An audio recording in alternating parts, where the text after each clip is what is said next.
Alrighty, welcome on back to Tough Love, everyone. Tough Talks, as it were. I am joined again this evening by the man, the myth, the legend, the well known author of the Genesis 6 Conspiracy, Parts 1 and 2, Mr. Gary Wayne. Gary, how are you doing tonight? Doing very good, and so happy to be back with you. And thank you for inviting me back. And yeah, really looking forward to stimulating conversation.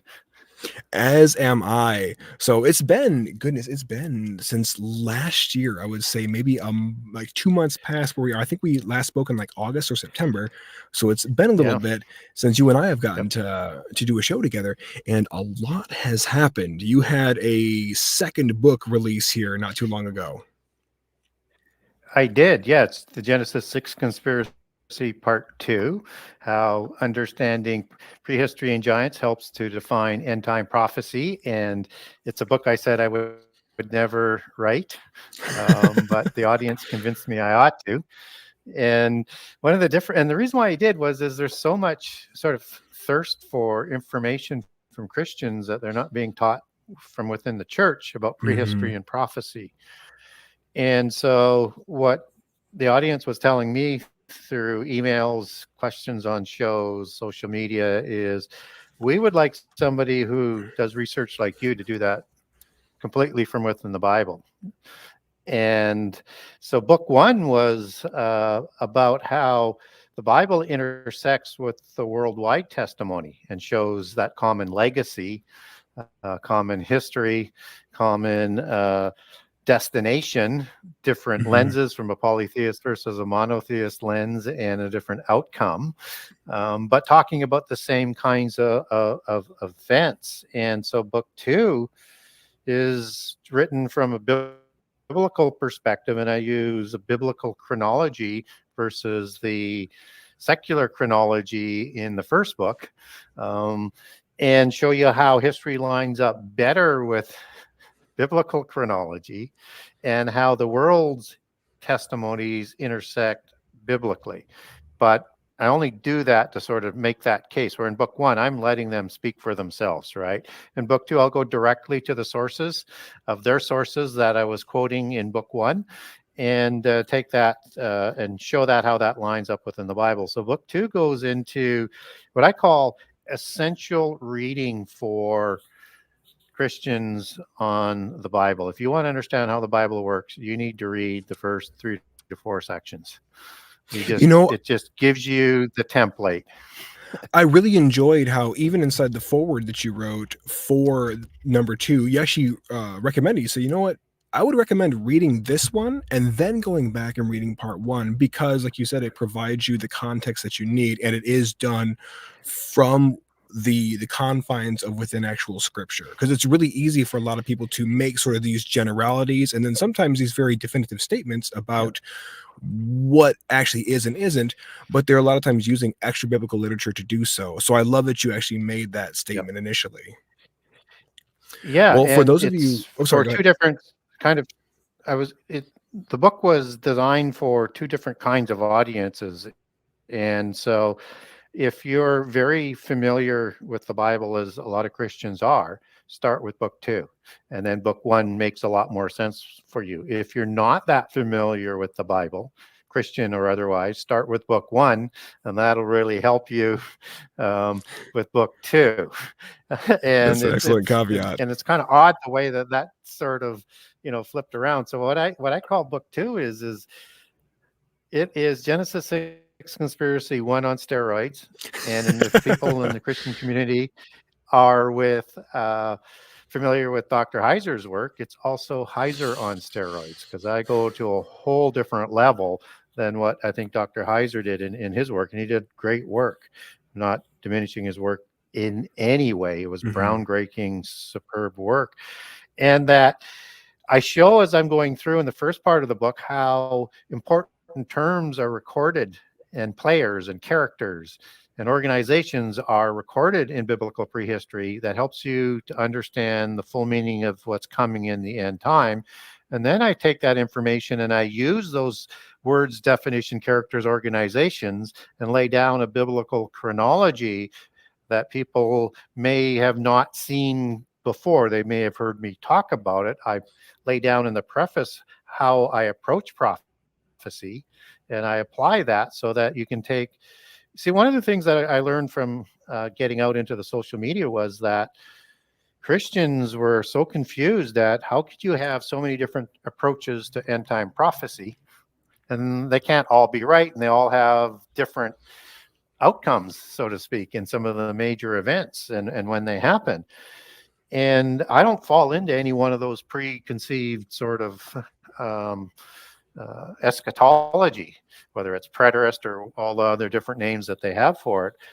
And so that's why I lay out what my premise is. It's not like super deep theological things. It's just, I do simple things like, don't leave out the inconvenient passages. Put everything around. Yeah. And if approaches have to reimagine or leave out passages, that's a red flag. I do simple things like I put everything around what Jesus said and not vice versa. And so I lay all of that. I won't go through the whole approach, but Sure. Well, that's another very key thing there. As Chuck Missler was fond of saying, if you look through the Old Testament, you're going to find Jesus Christ on every single page. And one of the things that he also encouraged people was in keeping their Christian walk very, very tight with God. Obviously, you're going to have questions that arise. And he said, what I encourage you to do is make a little journal up. And anytime you have a question inside there, jot that question down and pray on it and ask the Holy Spirit to reveal to you what that is. He said, in time, he's going to show you where the answer to that is, and is going to illuminate that either through the Bible. It might be immediately, it might be at a later time, it might be through a friend who gives you a word in season, it may be at the next sermon you go and hear at your church. But he also recommended, when you find yourself stumped, put Christ right in the middle of it and see what you come up with. And so like that requires using the entire Bible front and back, to sort of validate itself. It does. And people say, that is such an eye-opening, illuminating set of statements that Missler said. And he made a lot of those types of statements. But most Christians, when they hear it, they say, well, that makes a whole lot of sense. But then they say, where do I find them? Right? And how do I know? And so I think it's pretty easy where he gets it from, but the standard dogma in Christianity just makes it so murky. So we understand from the New Testament, and I'll start from the New Testament on it because I get to this in book 2, and I'm going to get to it in a whole different level in book 3. So we understand Jesus was the Word that became flesh. And book 3. It'll be a while before it's out, but because I'm still so busy on this one, but So anyways, we understand Jesus was the Word made flesh, and that the word logos is the Word of God, the word logos of God theos, right? We understand the Word of God. We understand that. That's a distinction. It's the Word of God. So how does that fit into the Old Testament? It's so simple. We get Lord God in the Old Testament when Jesus is involved, Lord or Lord God. And that's the Jehovah of the Elohim. It's the cognate term for Word of God. It's just that's the Greek version of the Old Testament. So when you see the word Lord and Jehovah, or Lord God, Jehovah of the Elohim, that's the singular word in action before he's made flesh. And you see that in Genesis 1, where Elohim, in this case as being singular superlative, just as El Elyon would be another version, or El in the singular for the Father, when he speaks in Genesis 1, that's the Hebrew word Amar. That's the word. And you have Ruach floating over the chaos of the earth before it's being renewed or created, depending on your point of view on Genesis 1. And all three are there. And then you get Lord God introduced officially with the creation of Adam, starting in Genesis 2:4 with the commission for Adam. As the book will go to address in book 2, that the Adamites, we were created as the resolution for the angelic rebellion. And it's so important to understand that it affects all of our history. And that's energy. something we're gonna be jumping into that a bit of that tonight, folks. Real quick, I want to draw everybody's attention over here to the Genesis6Conspiracy.com. If you're interested in purchasing either one of Gary's books, they're both incredible reads. They're also very, very weighty reads. Like I was watching a recent interview that you did with Josh Peck, where you had mentioned that you had your first book done up in audio through ACX, and it was 60 plus hours. So that is a huge chunk of investment that you're making into taking on that reading journey for either one of these two books here, folks. But as Gary said, he calls himself a Christian contrarian, which is what I think it's dutiful for any of us who are stewards of the mysteries to be, and that is it's born of Acts 17:11, and that tells you, hey, don't trust what Gary Wayne says, don't trust what Eric Rolon says, Chuck Missler, Michael Heiser, Timothy Alberino, anybody says, until you have filtered it through the Word of God yourself and verify whether or not those things that you have heard are indeed so. So if you pop on over to the website here, you And can find sorry, go ahead. and in that spirit, when I signed book 2, I start off with saying, be Berean like in your search for ancient truth and end time clarity. And Yep. that's exactly what you're talking about, is the Bereans verified everything Paul said within the scripture before they accepted what he said. Yep. And they were held as being even more noble than those in Thessalonica. And the ones in Thessalonica, I mean, they were cerebral studs. So the Bereans were really held in high esteem.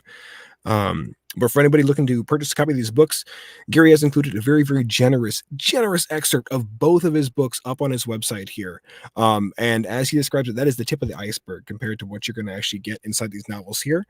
There are several different ways that you can purchase them. I believe you can do a signed copy if you do the international version, I believe. Is that what you said? Well, Maybe. on a signed copy, if you go to the buy now page, book 1 or book 2, there is an international page if you're outside the US and Canada. If you're in the US, you go to the US page. If you're in Canada, you go to the Canada page. So 3 different price zones based basically on the shipping cost on getting it there. And so book 1 and book 2 are set up in the same way. You can get discounts if you buy multiple books. If you wanted Give it to a friend. buy both, if you wanted to buy multiple books and mix the quantities, then I don't have that set up yet. Hoping to do that in the fall when I get the ACX links up there as well with audio for both books, and that you can bundle a little bit more easily. So what you have to do in the meantime is, if you, let's say you wanted one of each, you just go to any one of the 2 books. They're both the same price. You order 2, go to the contact the author email, send me an email saying you want one of each, and here's how I would like it signed to, and away you go. So if you wanted to buy 10 books, you wanted 7 and 3, you can do that. Buy 10 of one, tell me the breakdown. Very good. Well, and of course, folks, you can also find Gary's book over at Amazon, which I showed already. You can find both of them there. And you're able to do in either Kindle or paperback. So, take your pick on the price point over here. There was a significant difference. I personally love having a paperback because I love having something tangible to hold on to, but to each their own. So, And topic of discussion. getting good ratings so far? Yes. No, I mean, ratings I've on seen Amazon that. so far. 5 stars across the board, not just for that one, but for the previous one as well. So it's a good start. So it's got a long ways to go to get the 1,700 reviews that book 1 has, but I think it'll get there over time. So, and what I'm hoping is that the book will catch a little more fire into mainstream Christianity, because I'm going to challenge mainstream Christianity to read your Bible a little closer. With biblical literacy, the percentages being what it is, with last I checked, it was about 4% of Christians read their Bible with any kind of regularity. I would welcome the challenge. I really would welcome the challenge. That way we aren't just getting a clutch of 5 or so verses from the pulpit, 2 fast songs, 1 so slung. We all get communion, we go home, we're re-up for the next week. Like, no, I want more than just your verse of the day. Now back to the top hits. Yeah. So I guess we'll dive on in here. The topic of discussion tonight, folks, is, as the title would illuminate for you, this is Atlantean prehistory of the giants, and then how that ties in with end time prophecy. As Gary puts it on the front of his book here, says how understanding prehistory and giants helps to find end time prophecy. As the late Chuck Missler was fond of saying, the Old Testament was the New Testament concealed. New Testament was the Old Testament revealed. So to say, you've got to have the entirety of that tome. You have to use the front from the back to be able to understand and explain what you're reading. So first question right out the gate, because there was a huge section within your very first book that dealt a lot with Atlantis, and not just Atlantis as we've understood from fables, but through the lens of the polytheistic religions that spoke heavily about it, and then the philosophers who, by their own accountings, were actually there in the flesh and were able to glimpse what this place was. And just going off again your previous conversation with Joshua Peck, where you talked about the sort of resurgence of Atlantis, this bringing about of this kind of second wave in terms of technology and the overall know-how that we once had. Could you sort of describe, at least from your own studies and what you've uncovered, what did that whole world look like during that time, technologically, and then in terms of just understanding of science? Yeah, it's an important sort of concept that we understand that the antediluvian world, and Atlantis was before the flood, and destroyed by the flood, which is how you get a sort of a direct intersection into how it fits with biblical accounting of the flood and before the flood, is that Christians believe that this was pretty much a technologically void period. But yet we get this mythos about Atlantis where it is more advanced than what we are. And then if we look at what Jesus is talking about in his orations in Matthew 24 and Mark 13, Luke 17 and 21, we get the end time in the chronology that he provided will be like the days of Noah. And most people just say, okay, well, that's just, people were kind of godless and people didn't really know destruction was coming. And, it might have been a little bit more violent. And that's kind of where they leave it at and say there's no more to it. But Jesus was very, very specific. And in book 1, I talk about how we should understand the day, or book 2, I talk about how we should understand the days of Noah as a generation, and it follows the fig tree generation. And days Could you describe what that is a little as a bit? generation. Could you break down, just for my listeners, because I don't know if we've covered like what exactly the fig tree generation is. Yeah. So after Jesus provides 3 macro signs that covers this generation that he's talking about. And what he does is when the disciples ask, what will be the signs and when will be your coming? He is talking about a list of events that happens in what he labeled the fig tree generation, that all of those events will be fulfilled within that generation. Heaven and earth will pass away, but his words will never pass away. Paraphrasing. Pretty close, but paraphrasing. And so then we get immediately following that, it's going to be like the days of Noah. And again, the translation should be a little bit more consistent in my opinion, but days is a legitimate translation, but days can be understood than just more than a day or multiple days, but a generation. So in book 2, I talk about that translation and how we should understand it. And it's the exact same words coming through Greek that was originally recorded in Genesis 9:29 for the days of Noah. And Noah lived, 600 years before the flood and 350 years after the flood, which is why in the Luke's accounting of the events, you get Sodom and Gomorrah in there in that destruction by fire.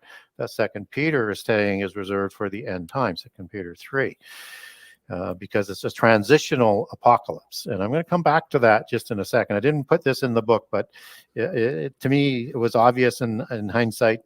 Maybe I should have put it in the book, but I'll get there. I can't get everything in the book. So if we're talking about the days immediately after the flood when angels and giants walked among us, and immediately before the flood when giants and angels and gods walked amongst us, then we need to understand what the days of Noah was all about and what this violence was all about and this godlessness was all about. And so, and where does all of this technology and magic and everything come from the polytheist side? So we should understand this as uh, understanding Ecclesiastes 1, which says that nothing is new under the sun. What was will be again. As you move into about verse 17 in there, it says, and this understanding is only going to bring you grief and sorrow. Right? So what Yep. has will be again, and it's repeating. So we need to get those details right so we can understand what's going to happen in the end time, and that they've been trying to bring about what happened at the flood ever since then.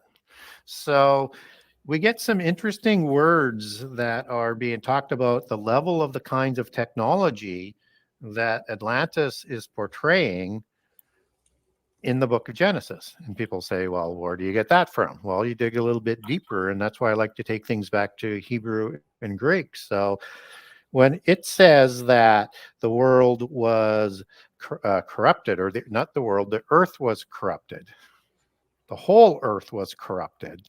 That's everything on the earth was corrupted. People look at that as sort of a generic general statement, but the Hebrew word is shakath, which is to decay, to pervert, to ruin, to wreck, to destroy. That means everything that walked on the earth except for the animals that God chose, because he knew the ones that were not corrupted with the DNA, and the 8 that go on the ark were pure spiritually and physically, weren't corrupted by Nephilim DNA or DNA manipulation, and that everything else on the earth, and that's why he called them as representatives of the species, because he knew. And he wanted to start anew with uncorrupted life and spiritually as well, to give us a reprieve so that all the names in the book of life that were written in the book of life from before creation will have a chance to leave their name in the book of life or have it blotted out. So it's an intercession. And he permits, if you follow the polytheist side, that the gods brought the flood. In the Bible, it says God causes the flood, but he could just permit the fallen angels to do it. And in polytheist history, humans were too numerous and too noisy, and that they weren't their preferred creation anyways, and they didn't want an earth for humans. They wanted it for their spiritual offspring. So that's the first thing, is that they have this ability to create chimera beings with DNA manipulation. And if they have the ability to do DNA manipulation and technology, what else did they have? Now let's look at violence. Most people think this was just giants, if you believe in giants, going around with swords.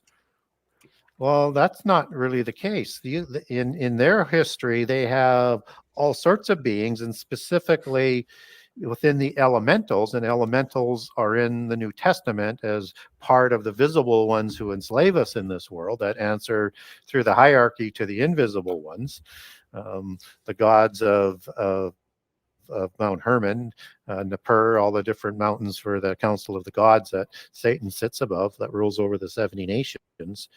And that in the ugly group, there's a group of them that are called dwarves that live in the earth, as you see them in Lord of the Rings, which is an antediluvian story. And they made the weapons for the demigods, not for the gods. They don't need dwarf creations of theirs to create the weapons that the gods would use. They have planet-destroying weapons, planet-destroying technology. All of that they were passing on as part of the illicit knowledge. And so this violence, we need to understand, or I think we ought to look at that as the violence could have destroyed the whole earth by fire, which is why God permits the flood, because that fire destruction is reserved for the end time. I won't go deeper into that prophecy in 2 Peter 3, because it's a big rabbit trail. It's almost a show in itself of what it tends to be talking about. But if we look now at in the book of Enoch, you have Azazel, who's the leader of the Watchers, probably Abaddon Apollyon, that's in the pit prison, and the one who comes and leads the fallen angels and the terrible ones out of the pit prison before the midpoint of the last 7 years, and as by extension one of the causes for World War III, or the Revelation 9 war, Joel 1 and 2, and Ezekiel 38 and 39 versus Armageddon. I won't go into those in details right now. I'm trying to stay on track here. And that Azazel taught the art and the craft of war to the giants. So that means not only martial arts, but military strategy, how to make weapons, and the technology to go with those weapons.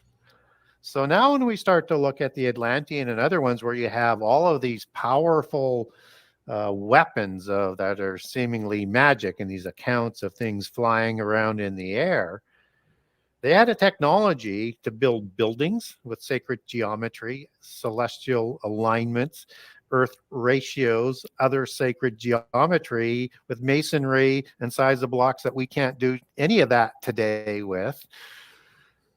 We're just catching up to that level of that technology. So the Atlantean mythos before was just sort of based on that preconceived idea that these were primitive people before. But if nothing is new under the sun, and we had a restart after the flood, we're catching up to that.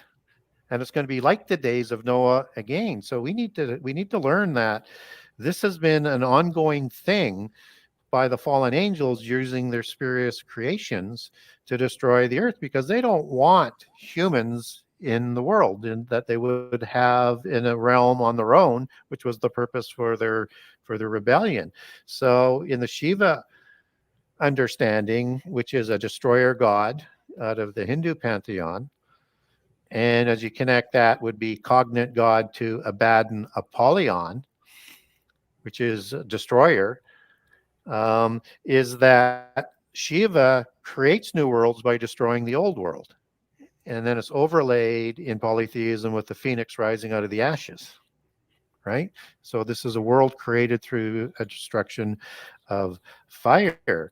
And Azazel is the destroyer of the antediluvian world. He's the one who teaches most of the illicit knowledge, including the arts of warcraft. I mean, angels downloaded that technology so that the world could be destroyed by fire. And now we've been seeing that technology since World War II and ramping up and having a download of angelic technology. So now you have to introduce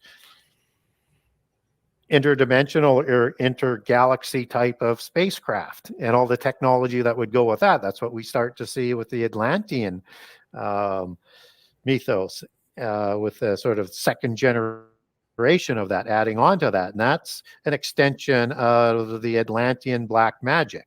This is, as I describe in book 1, this is the epicenter of Enochian mysticism after the flood. It takes that Enochian mysticism that is the 7 sacred sciences that Enoch, son of Cain, moves into the 7 arts and sciences that we understand them today, but that merges with that angelic technology, that knowledge provided by the fallen angels, both in the book of Enoch and in other accounts around the world. And so when we look at the technology that we're starting to see a complete change. You have AI, quantum computing, cryptocurrency, digital medicine. This is the introduction based level of that angelic technology, and we have a bit of a ways to go, but we're going to see this again. And Atlantis was understood, and I cover this off in book 1. It was not just one island continent. It was actually 10 empires, and Atlantis was the one ruled over by Atlas. And Atlas and his 9 brothers, 5 sets of twins, are the offspring of Poseidon and a human female named Cleito. That's exactly what happens in Genesis 6 with the creation of Atlantis. Sons of God, human females, create Nephilim. These are heroes and titans. There, and you have in Greek mythology titans of heaven and titans of the earth. So Atlas and Hercules would be a hero, but also a titan, an earthly titan, just like in Sumeria you have Anunnaki of heaven, Anunnaki of earth, watcher of heaven, watcher of the earth in the Sumerian tradition. You have the Nephilim, which are fallen ones. The Phal is the word used when Satan falls in Isaiah 14. And the I am is the male plural. They are the fallen ones, the Nephilim. That Nephilim, Nephil in its singular, is sourced from. Not only sort of from a word and carry over some of the meanings, but also as the Nephilim, as the heavenly ones, right? The heavenly Mhm. fallen ones, the Nephilim of the Shemaim, as I call them in book 2. Shema is the word for singular heaven. We don't get Shema in the Bible. We get Shemaim, which is heavens, which is the plural form. And of course, the stars and the planets are the heavenly bodies, and same connotation. You have to distinguish the context between are people of the past worshiping the planets, or are they worshiping the planets and the stars that represent the fallen angels, because they're called stars, right? And then you have the 7 Sure. wandering stars that include planets in the Bible. So when we look at this this Enochian mysticism that propels Atlantis beyond other nations around the earth because they have the technology control. They're trying to conquer the whole earth. And there's 10 of them. And Atlas, and I'm sure there's others, would be an Antichrist-like figure. And interestingly enough, polytheists, when they're trying to bring about their new age, their new millennium, the Fourth Reich or Third Reich, as Hitler tried to bring about, whatever you want to call it, they're looking at splitting the world into 10 groups of nations with 10 kings. And those are the same numbers we get in Daniel 2 in the metallic empires, Mhm. and Daniel 7 in the beast Yeah. empires, and in Revelation 12, 13, and 17 for the end 17, yep. time empire. And as Francis Bacon calls it, the new Atlantis. Hmm. So that leads me to another question here.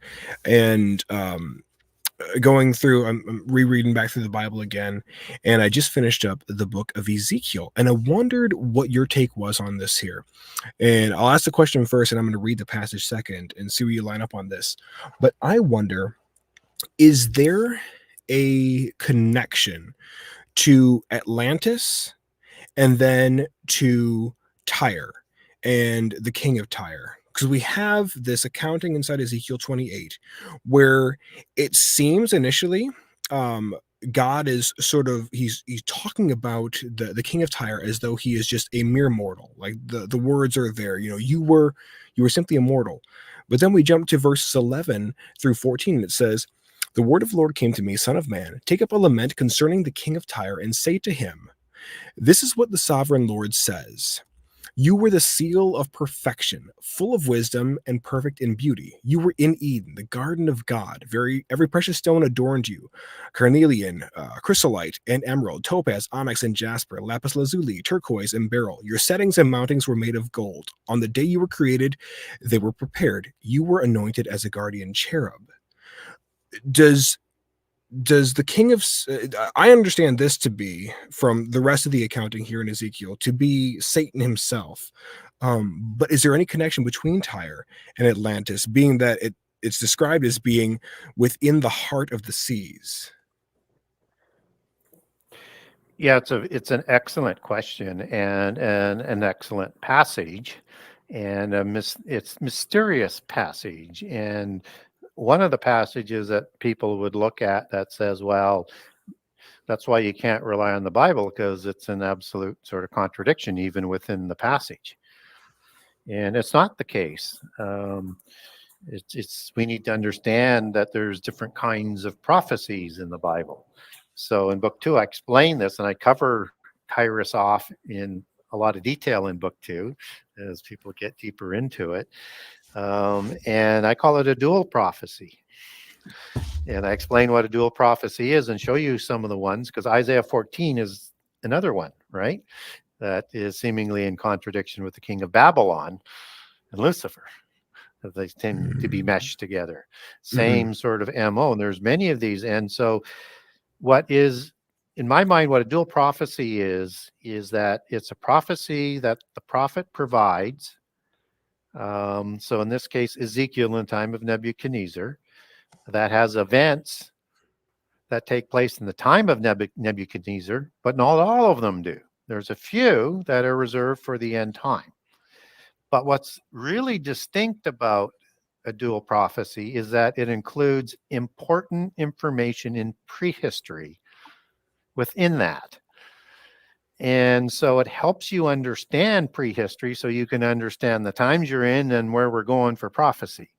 And it's so important to understand this. So in this case, you have Tyrus, which is the same word for Tyr when you take it back to Hebrew. Same word. And Mhm. it could be trend.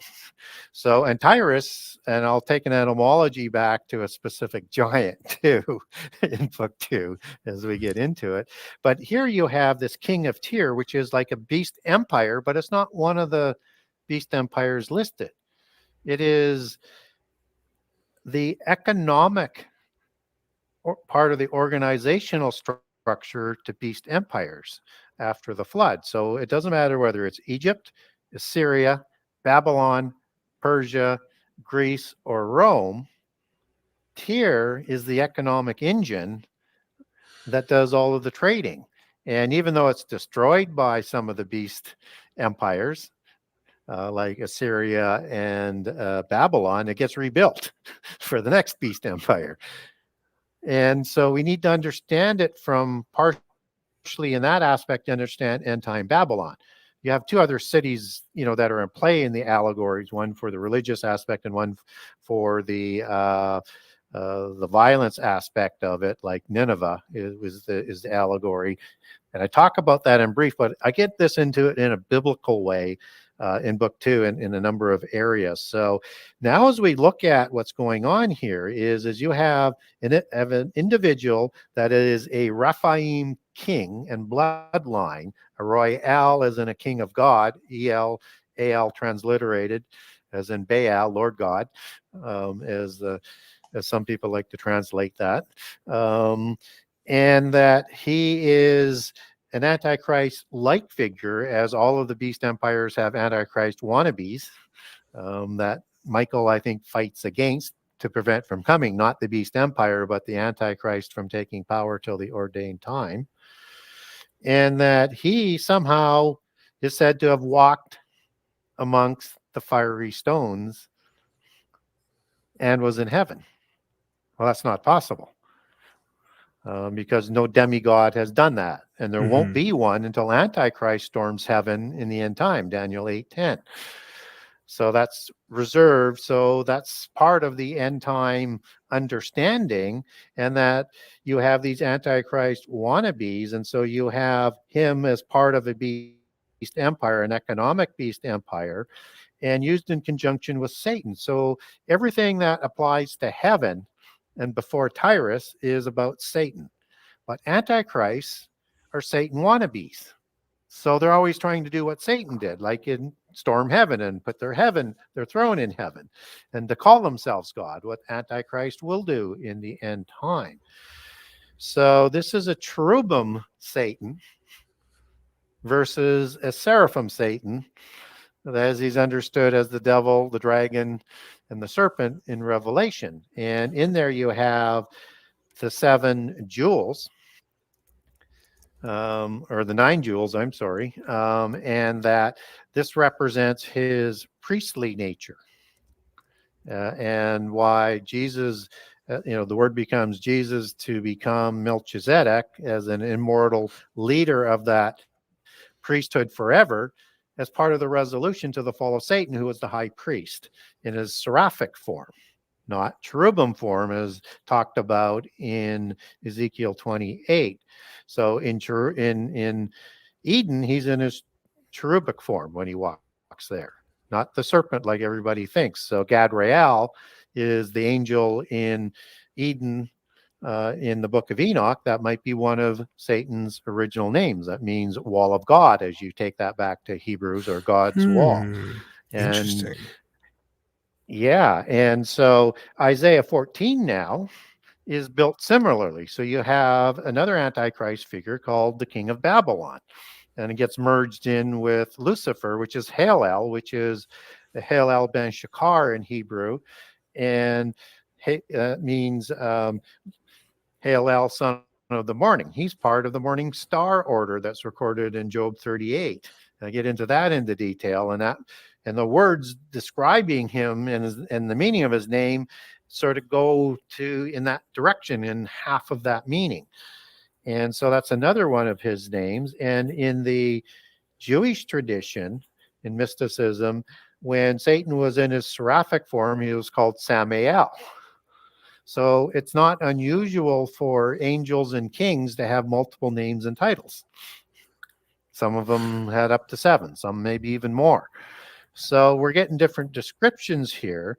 But in Isaiah, now you have the king of Babylon, and when that is doing Antichrist like one of things, and king of Babylon is sort of like prophetic of Nebuchadnezzar, who's an Antichrist wannabe, and the Mhm. Babylon religion there. And Babylon is the Babylon religion, and you're going to have Babylon in the end time as well. That's going to bring about Antichrist. And the word Halel is the derivative source word for the Hebrew word Hellel. So the difference of the spelling is Hellel is Heyl versus Helel. El is the allegorical name for the king of Babylon, but we never see Hellel used in Hebrew throughout the Old Testament, but we get the king of Babylon. So don't confuse the two, because the polytheists are very good at confusing the two by design. And Mhm. so Satan's not an Nephilim. King of Babylon would be a Nephilim or a Rephaim or a giant. And again, you get that prehistorical part where Satan in Isaiah 14 is wanting to raise his throne up to heaven to be like God, right? And then he has his fall. And so there are a lot of dual prophecies in the Old Testament that if we take some of the prophecies that didn't happen in the time of Isaiah or the time of Ezekiel, and others, and Jeremiah has some dual prophecies as well, then we can apply them to the end time. So Isaiah 14 has the Assyrian being destroyed on the mountains of Israel.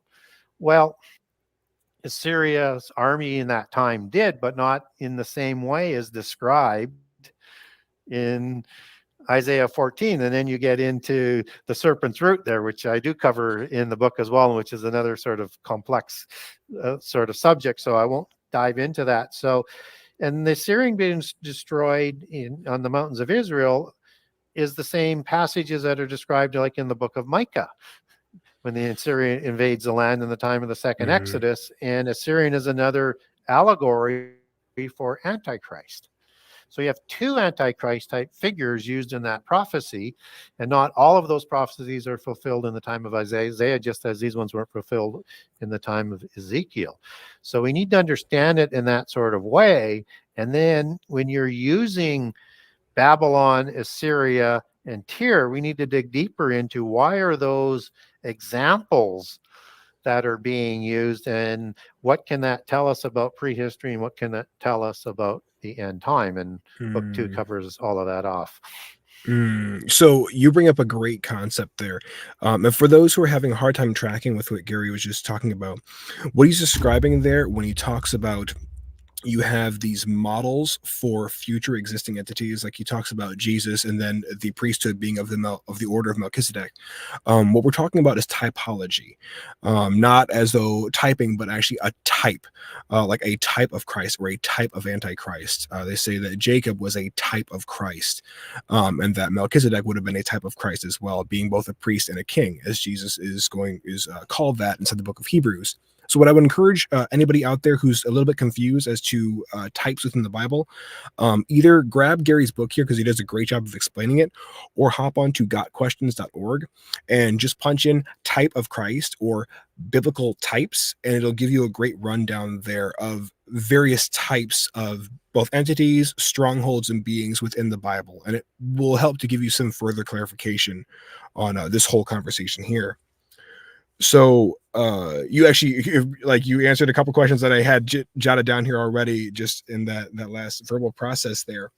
Um, one of the ones that I wanted to touch on a little bit was you've brought up the beast empires a couple times here, and we see historically we've seen, I believe it's six of them already on the earth, like through the Bible, and then we get glimpses of them through bits of the Apocrypha as well. But then we have this seventh and eighth beast empire that hasn't yet come, or is maybe here, and that's more set to the end times. Could you speak a little bit to those last seven and eight of the empires? Yeah. So in Daniel 2, we get an end time. In the metallic empires, we get an end time, but we don't get um, the full understanding of this end time empire. And in Daniel 2, and I like to always start there is, if this is a giant statue, and I get into the words of that, this is a giant because it's giant bloodlines we're talking about. And it starts with Babylon with the head of gold, and then you've got silver, and then you got bronze with Greece, and then you've got the Iron Empire of Rome, right? And before that, you had Assyria and you had Egypt. So that's how you're getting to six. Um, Daniel 8 is not in conflict. It's more information, but using a different allegory, getting you to the same number, where you have Alexander, empire split into four. Now you have five. Rome comes, it's part of the Greek Empire, but it's the sixth empire. And then out of that, you get sort of this connection that Antichrist is somehow connected to that empire somehow, some way, by how it transitions into the Antichrist unicorn type figure in Daniel 8. And so these two iron legs produce in the end time 10 kings, 5 kings on each toe, and it's made of iron and clay. And somehow their seed is going to mix their seed with men in the end time. So whether or not that is, uh, you know, giants coming back, or some sort of spiritual possession, or it's a mix of iron, degraded, metallic, Rephaim bloodlines, and clay humans. So let's say 5 strong men over 10 empires. That's a basis understanding moving forward, that you have these 10 kings that are going to be in the end time. So in Daniel 7, you have this beast empire, and these ones all come up out of the sea, that are blown up by the 4 winds, which is another super important concept to understand the 4 horsemen, but I won't get in there today. And that this beast empire has 10 horns that come out of it for the end time, and then a single horn rises up in the middle for the 8th empire. So in the middle of the last 7 years, as Daniel 9, Daniel 11, Daniel 12, and elsewhere, is the abomination when Antichrist comes to power, right? So he rises up after these 10 kings. And so in Revelation 17, those kings hand their power over to Antichrist, and he overthrows 3, according to the book of Daniel. Probably replaces them, because there's still 10, but they'll be vassals of his. And he is the 8th empire that rules in the last 3.5 years. So this 10 king empire is going to rise. And we see that happening today. And also, before I get into that, that's the same number as in Atlantis, right? As the new Atlantis, right? And the same 10 groups of nations that the Club of Rome divided us into, or the UN divided us into 10 groups, and on and on and on. Like, that number's probably coming back. It may not be quite the same map, but look for 10, and those 10 kings to rule. And so these 10 kings, this is what we see rising today. And the real story behind the headlines and the geopolitical wars and rumors of wars that we're seeing happen today. And that as the bloodlines reassert their power to get control of their empires. I mean, there's certain things have to be done, like to bring the U.S. to heel, get rid of the middle class. And the Europeans have They're a vision trying. on how to do this. Yeah. And the Europeans have a vision how to do this, but other bloodlines around the world don't agree. So this is going to be partly strong, partly weak. They're going to get there with this Nephilim world order as the fallen ones, ruled by the invisible ones, and as with the authority of the invisible ones, the 10 kings as the visible ones are going to be ruling from these empires for the invisible ones.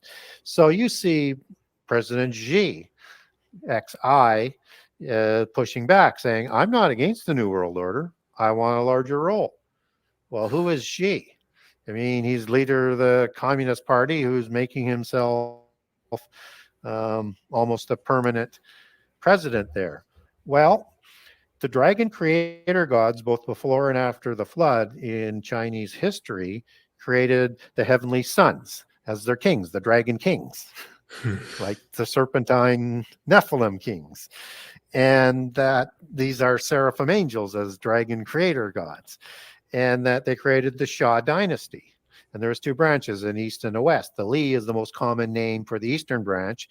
XI is the most common royal name of the dynasties that ruled until the Western Europeans sent their virus, communism, to bring that bloodline down. Right? Now they're reasserting their power. And so the Shah dynasty is spelled XIA. XI is the short version and the word used for the name. You have a bloodline king with dynastic ambitions on the throne. Putin believes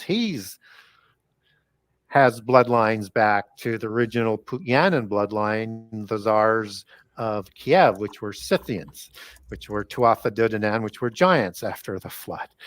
And that he is an illegitimate child descendant. His grandfather was born through a Putyanin and somebody that he wasn't married to. And his father moves to St. Petersburg is how he gets there. So he believes he's a legitimate heir of the Putyanin. And the Putyanin start the Russian branch country and usurp Moscow, Mashek, as we understand that as the etymological root for Moscow, in 1000 AD with Vladimir the Great, who Putin has created this great statue to emulate. The Putyanin bloodline transitions through intermarriage and a scion into the Romanovs. Through intermarriage, you get the junior offshoot of the Romanovs. And of course, the Western bloodlines sent their virus communism to get rid of a more powerful and more pure bloodline with the Romanov dynasty.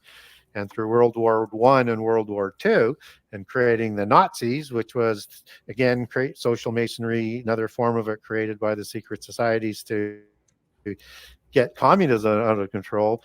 National socialism gets out of control, but guess what? The Kaiser bloodline is gone, right? And they've eliminated rivals. That is what's playing out behind the scenes. So when I say World War I was a family squabble, it literally was, because they were all cousins. They intermarry that much. And of course, they overthrew temporarily the Bourbon bloodline in Spain with communism, with the Civil War. So there's a gentleman that I've had on the show a couple times. His name is Dr. Daniel Stanislawski. He has a podcast called Open Secrets, and inside there he takes on a lot of books that are put out by these family lineages, even one put out by The Who, one of them written by Klaus Schwab himself.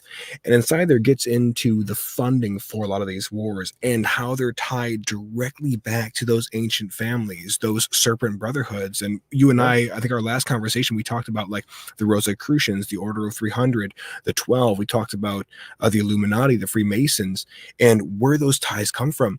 It's so to say, folks, jump back and watch that episode if you haven't, because there's a lot of strings that like Gary just sort of gave you like the monkey's nest to, that you've got to unravel to really get a full understanding of what he's talking about here. Everything, so to say, is by design, and everything, so to say, is all interconnected. Like none of this here is done in isolation. It's all leading towards this convergent singularity moment. Uh, it's going to get dark, real Yeah. dark before it gets light. Yeah. I mean, U.S.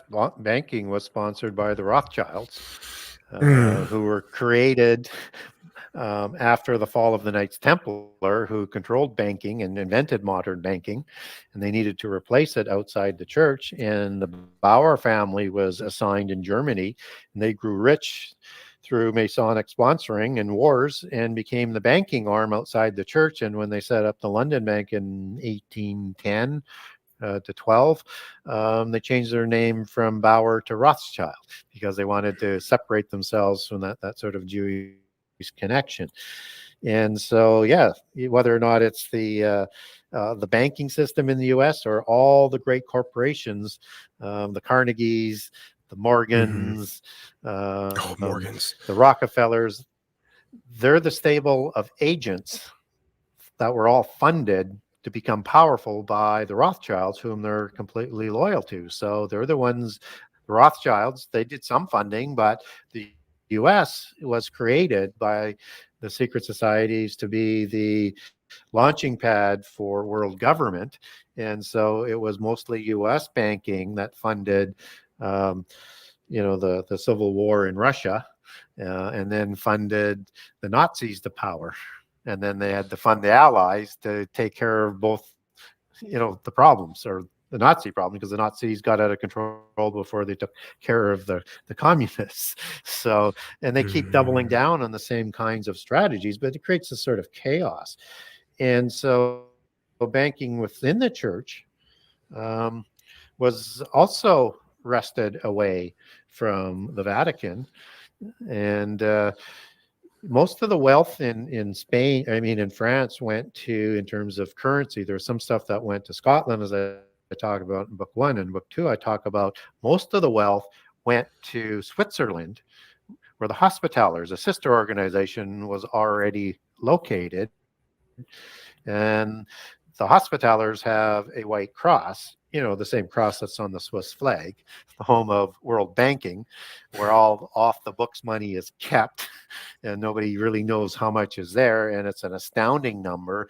It makes Elon Musk or Bezos or any of the major billionaires we know look like a pauper by comparison. Yeah. And so they had to get control of the banking inside of the Catholic Church too. And I cover this in book two, because I didn't cover it off. And I also cover off the Jesuits, who it's done through. And I didn't get into the Jesuits for reasons, but I cover them in detail in book two, because I think now it's not a side issue, and it doesn't sort of get people say, well, I don't want to listen to him because the Jesuits run everything. But then people say about the Illuminati do it, and they have all of these different ideas. So that's why I showed the thelemic tree organizational structure in book two as well. But anyways, back to the Jesuits, who are going to be funded by a fellow by the name of Francis Borgia. And if that name sounds familiar, he comes from a line of popes. Hmm. And his grandfather's a Pope Borgia. He's part of the black nobility, and he's a noble Basque as well. But he ends up being initiated in the Mary Mysteries, and sets off as a commission to change the Roman Church from within. And he sets up this basically military-based type knight order. But he ends up in the Inquisition in jail, and Francis Borgia, who's in the court of the King of Spain, as his major, right-hand man, bails him out and then funds him because he likes what he's doing and saying. And so 1529 is, I think, when he bails them out. And then by 1535, they're starting to gain papal bulls to make them an official order that's going to take over seminary schools, and then all education within the Roman Church. So same thing, the Royal Society is done in the West to take over the education and then launch their educated elites into the seminary schools to take those over. But what happens is that, Francis of Loyola is going to die, and there's going to be an interim leader. But in 1565, guess who is the third Grand Master? Borgia. So now you have this Royale, the leader of the Montesa order that was created in 1317 by the King of Spain to seize all of the Templar assets so the Roman Church couldn't get their hands on it. Yep. So this Royale order, he's the leader of, and he's going to become now the leader of the Jesuits in 1565. And then working with the King of Spain, he's going to bankrupt the Rome through wars, and they're going to get control of the Vatican banking, and then move it to Switzerland.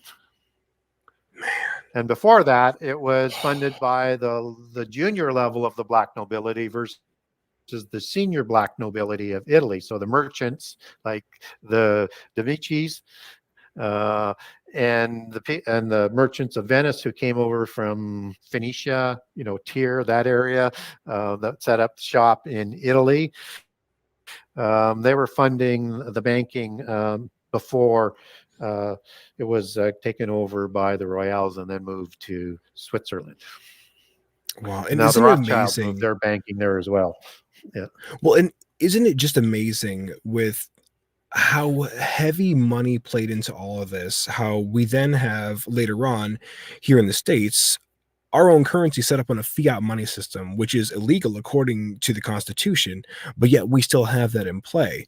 And if anybody out there is paying attention, we understand that inflation is that hidden tax that we're being hit with.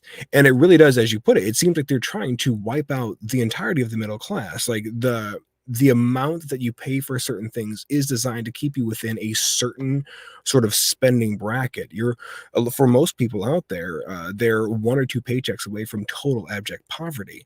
And you have to work like a cat trying to bury a turd on a marble floor just to stay in one place financially, be able to just provide yourself the few amenities that you need to keep going, until you have a few breakaways who have that entrepreneurial spirit, who are able to make money, and then they're able to project their voice out there much further and quicker, via whatever tools they have at their disposal. And those ones oftentimes are tried to be silenced very quickly, or they try and build some scandal up behind them because, oh crap, they were able to break out of the mold that we had envisioned for the whole of society, and now we've got to discredit what they've said. Let's point to their family lineage. Let's call them a drunk and a psychopath, and let's just try and diffuse whatever ammunition they have in store.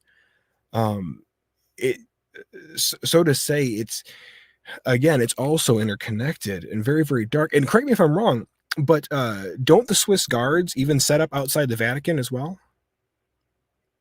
Yeah, they protect the Pope. Wow.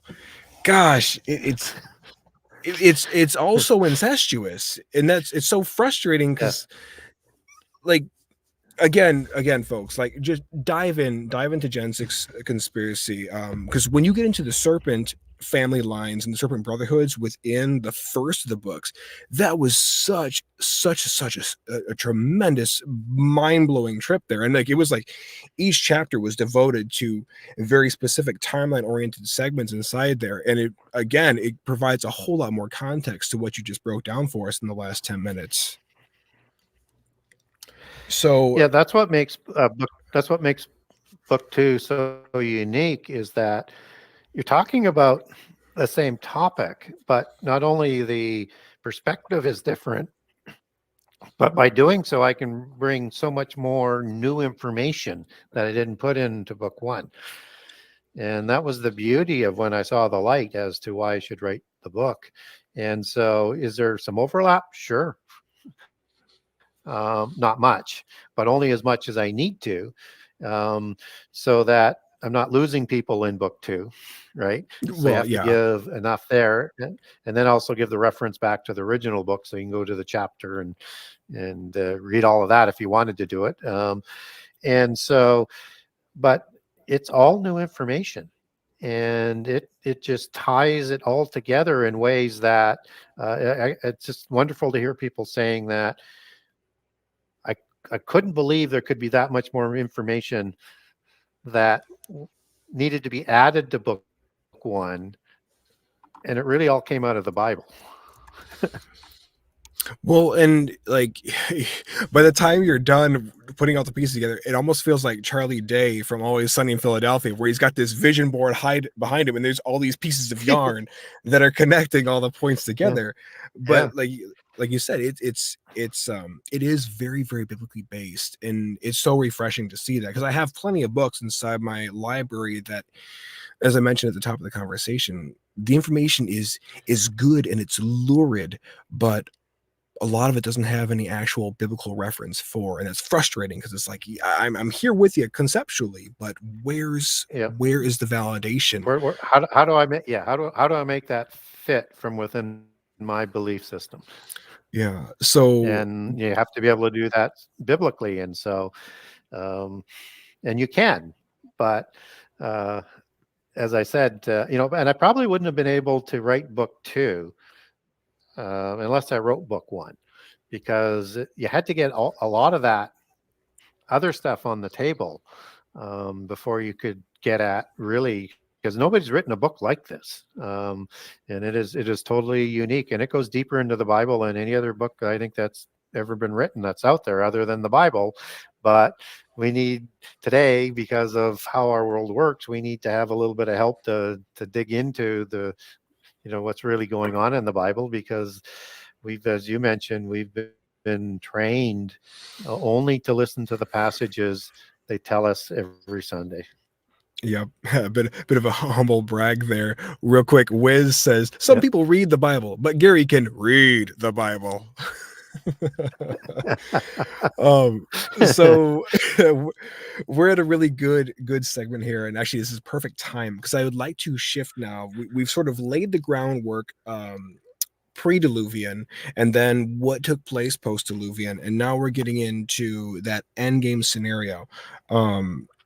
I recently had a conversation with Timothy Alberino. We were discussing his book, Birthright, and inside there, it gives us the groundwork laid for these angelic beings that came and took wives of all whom they saw and desired, and then to them were born the men of renown, the Nephilim. And then, as you described it, and actually as Tim described it, you had ruling over those 10 nations within the Atlantean, I guess, umbrella. You had these Nephilim kings, and you had those fallen angels behind them that were ruling by proxy through these Nephilim kings. So I do believe we're going to see that same, as you put it, that same sort of resurgence, that rebuilding of Atlantis here in the end time. And for a lot of people out there, um, there's a very who don't realize there's a very very heavy connection with the final great deception, which is going to push so many people over that edge of having to finally admit to themselves that, yeah, honestly, reality is sometimes a whole lot stranger than fiction. And it has to do with a UFO, an alien connection, or a extraterrestrial sort of connection. um, and I'd love to sort of jump into that now, now that we've laid this groundwork down. Uh, and part of what I'd love to just pick your brain on is, so as these nations are coming back into prominence again, we see ourselves reaching those same sort of technological pinnacles that we once were able to attain to back in that Atlantean era. What does that great deception that sways the world into taking up arms against the coming Christ, what does that look like?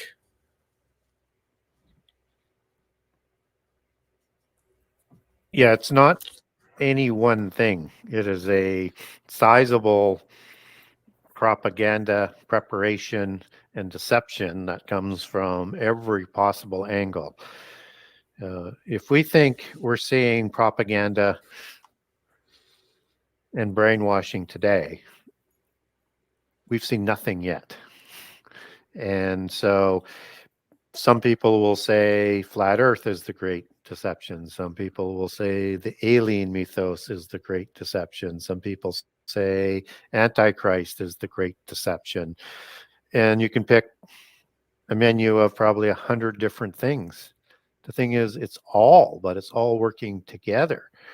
But here's the thing, all of it has to go to make people believe that Jesus was not the Messiah, and Antichrist, who once was, will be again, right?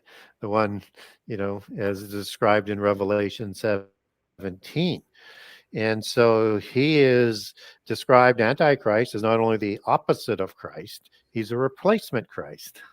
And he comes before Christ in that understanding of the definition.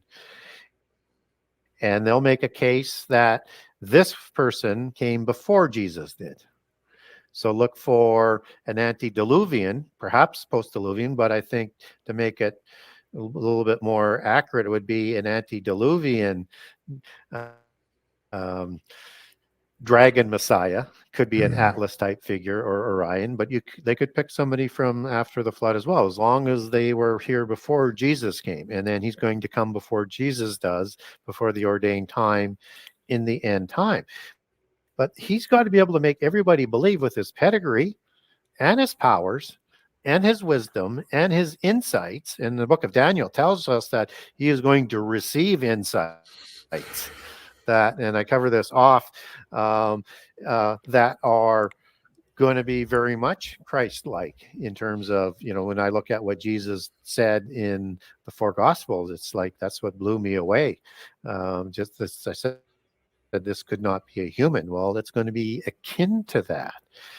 And so he has to, they have to de-deify Jesus. And then Antichrist has to fulfill all of the credentials. So, and you have to legitimize who the pantheon of gods are and all these other creatures are, which is part of that alien sort of mythos as well.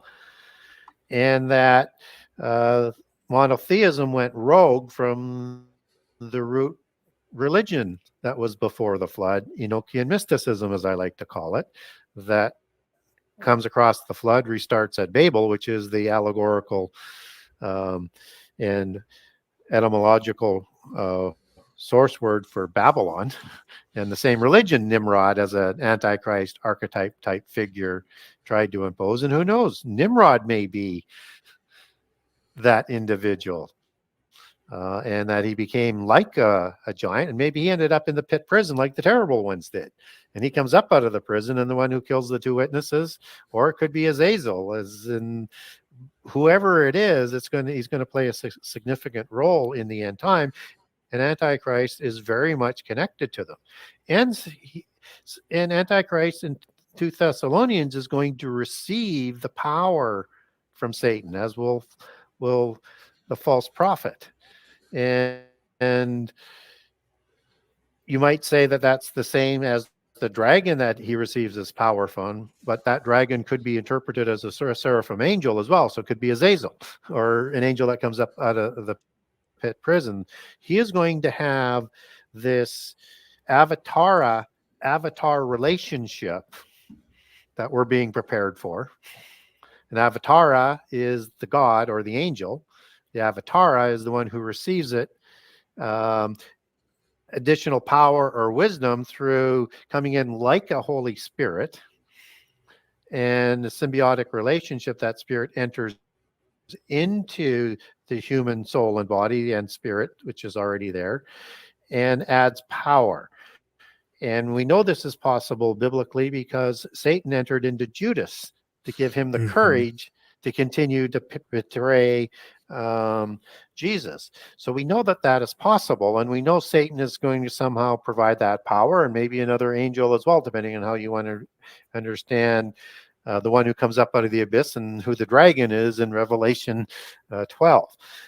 So we need to understand that he will need a false resurrection as well, which is why Everything's a counterfeit. he's a mortal head wound. Everything's a counterfeit. He needs a counterfeit Armageddon. ultimately has to have a counterfeit Armageddon.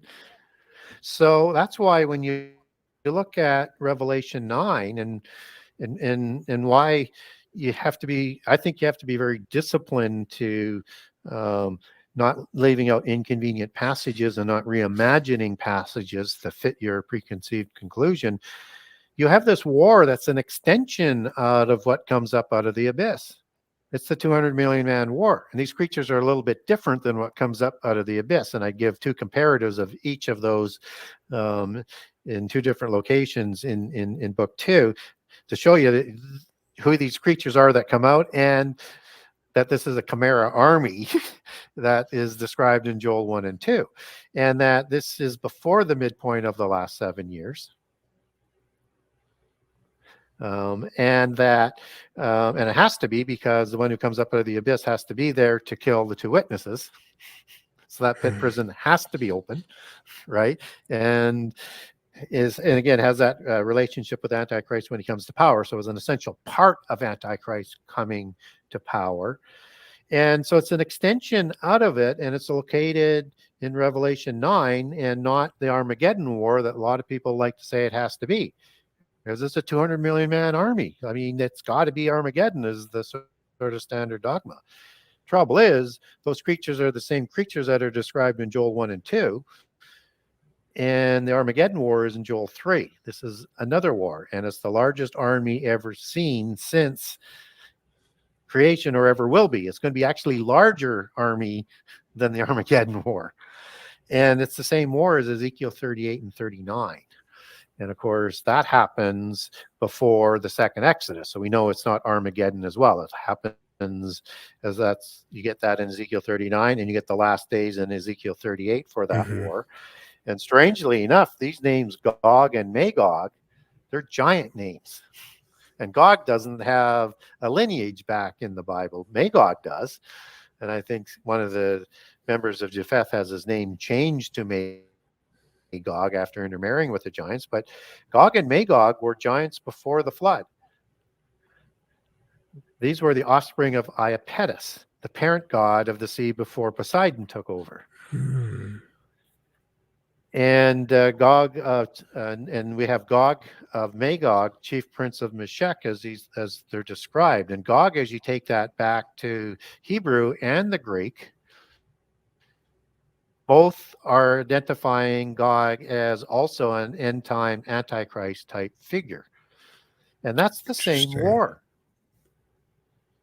Right? Interesting. That you have 3 passages on the same war.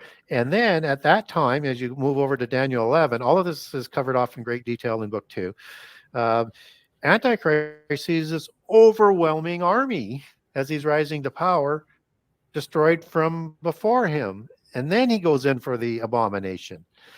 And you get a similar accounting in the book of Luke, where just before the abomination, Antichrist is going to move his armies into Jerusalem. It's the same relevant passage. So he's going to take credit somehow, some way for the war. Now, does God save Israel in the Gog war? Or does he permit, as he might have permitted the angels to cause the flood? Because nothing happens unless God permits it. Even though he allows things to happen through free choice, but there's certain things that he doesn't permit if it's not going to permit all the names of the book of life to be fulfilled. But he's going to take credit for winning that war somehow and then crown himself as the Messiah at the abomination. And if the Anjou get their way, it's the King of Jerusalem title. So what's the great deception? Well, everything funnels into the rising Antichrist. So Babylon's the great deception. The end time empire is the great deception. All of the technology, all of the aliens, and they're wanting us to understand that monotheism went rogue at the time of the Israelite monarchy, and that Moses brought the religion of Heliopolis back with him. And so that cuts off Islam, Judaism and Christianity at Moses, and they'll bring that through deceptions and lies back into the original pantheon through the mystical sections of each: Sufism within Hmm. Islam, Kabbalism and Ascenism and Sabianism and others within Judaism, and Gnostics within Christianity. Wow. And that's the Wow. great falling. That's the great apostrophe. That's the great falling away. That's the offending, the scandalizo that Jesus is talking about when they're going to be slaying and killing us before the abomination. You're So going to have church member turning other church members in, brothers and sisters turning against each other. And this is part of the first fruits of Revelation 7, that the mm, Revelation 6 first fruits are told to wait for. And it's gonna it's a be like different tribulation than the Great Tribulation. There's it's two gonna be tribulations. like a almost like a church bound 1984 where people are reporting on Yep. each other. So I have another Yes. question then. I'm with you there. Gog and Magog being giants. Originally, I just finished up doing. I'm currently studying through Koinonia House .org. I'm on their bronze track right now, and I just finished up an Old Testament survey, the Bible with Chuck Missler, and he was addressing the Gog and Magog future invasion. And one of the things that he put forward was you had Gog as being an entity, and then the future Magog, not the one already existing, but the future one, not being just an entity, but being an entire either people group or an entire army, a movement, if you will. Where do you line up on that? Well, these are countries in the alliance. And we also need to understand that this is as an extension out of the opening of the abyss prison. So, who's in the abyss prison? The pit prison. Sure. Well, we know fallen angels are, but who else is there? Well, that's why Ezekiel 32 is so important. So, in Ezekiel 32, another dual prophecy that works in conjunction with all the other dual prophecies, you have the terrible ones. And that's the Hebrew word erit or eritim. And these are mighty ones, as they're called, Gibborim, that are involved here. And there's another group as well. So you have these terrible ones that are in the sides of the pit prison who are talking to Pharaoh, another mighty Rephaim bloodline.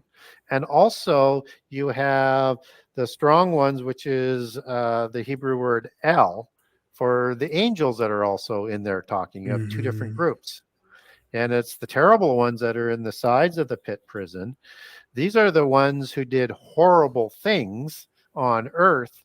And when they were killed, were sent directly to the pit prison, both before and after the flood.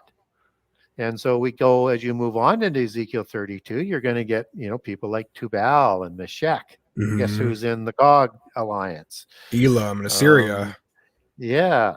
And if you have everything released from the pit prison, that includes these disembodied spirits that are in there.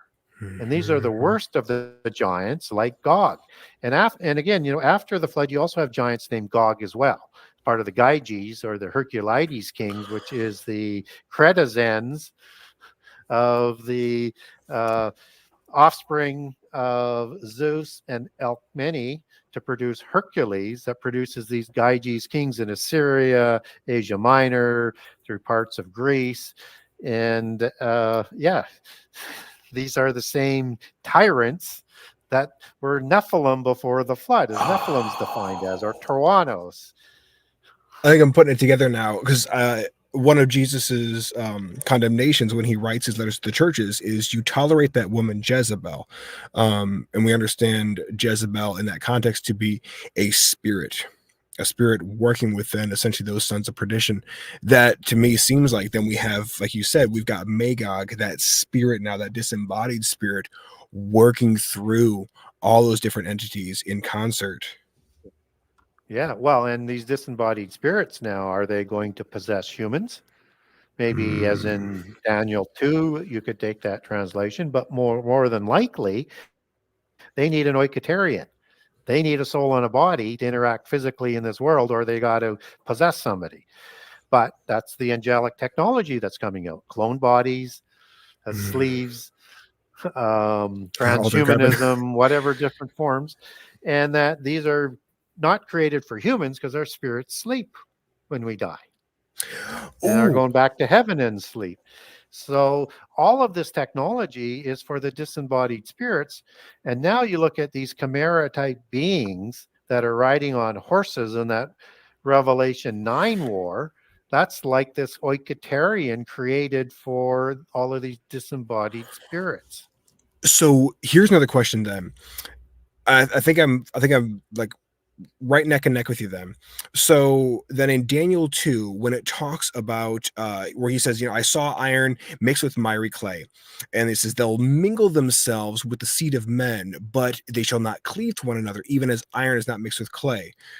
So my understanding with and this is I'm going to touch on Timothy Alberino's book again, Birthright, where he talks like the last 3 chapters of his book really deal heavily with UFO abductions, and then this hybridization campaign that they are running, where they're creating these beings, but they're all sort of just floating in these tubes, like they're just sort of like dolls.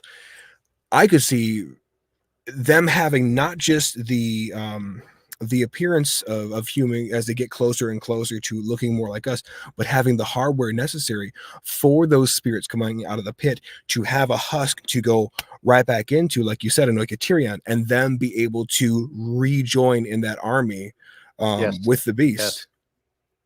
Yeah. And now, yeah, Whoa.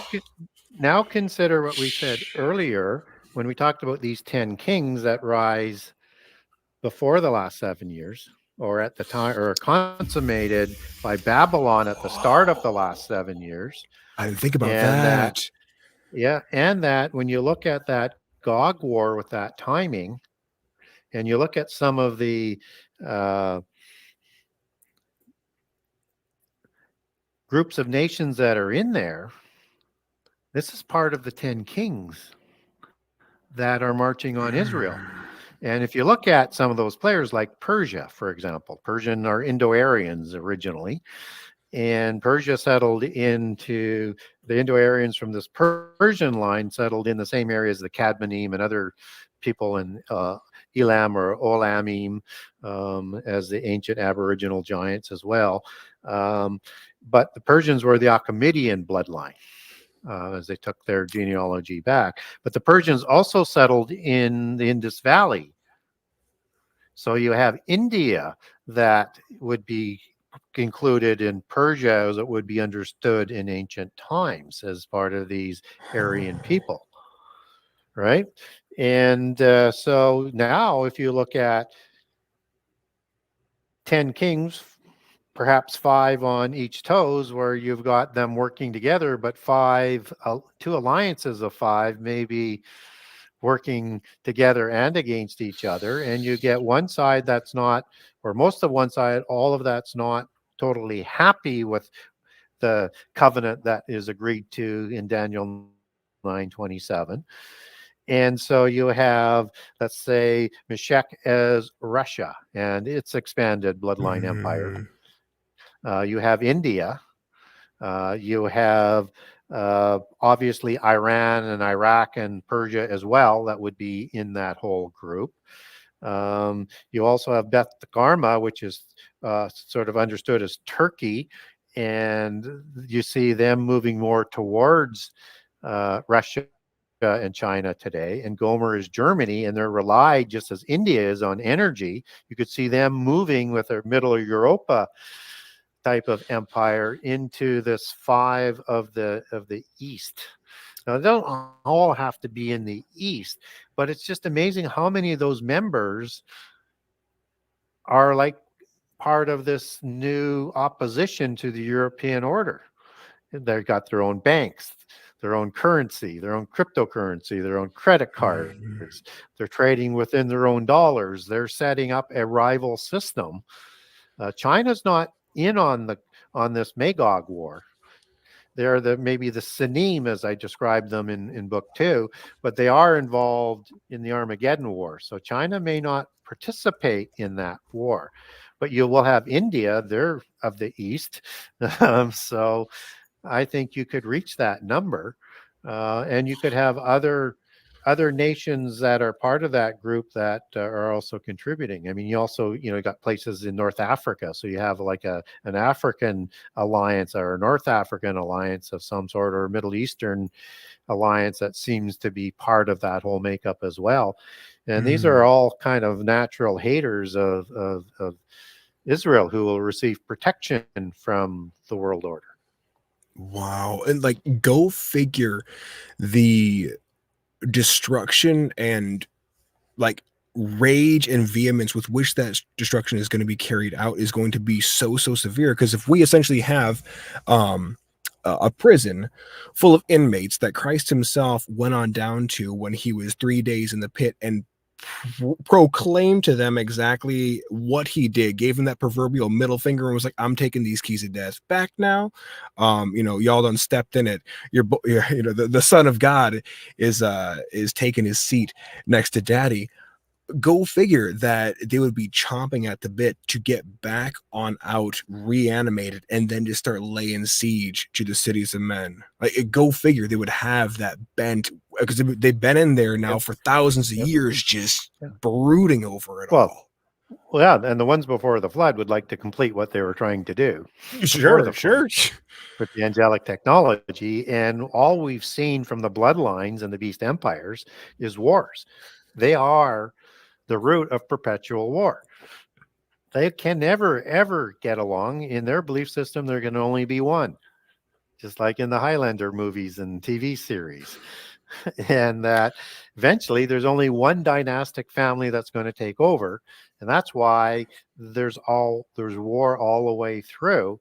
I mean, they don't, they're using humans. They're trying to get, keep us um, pushed down and eventually want to destroy us. But they also have the rivals to worry about, because they don't want to be subservient to these narcissistic, violent monsters, because they know they're narcissistic, violent monsters. So here's another question for you then.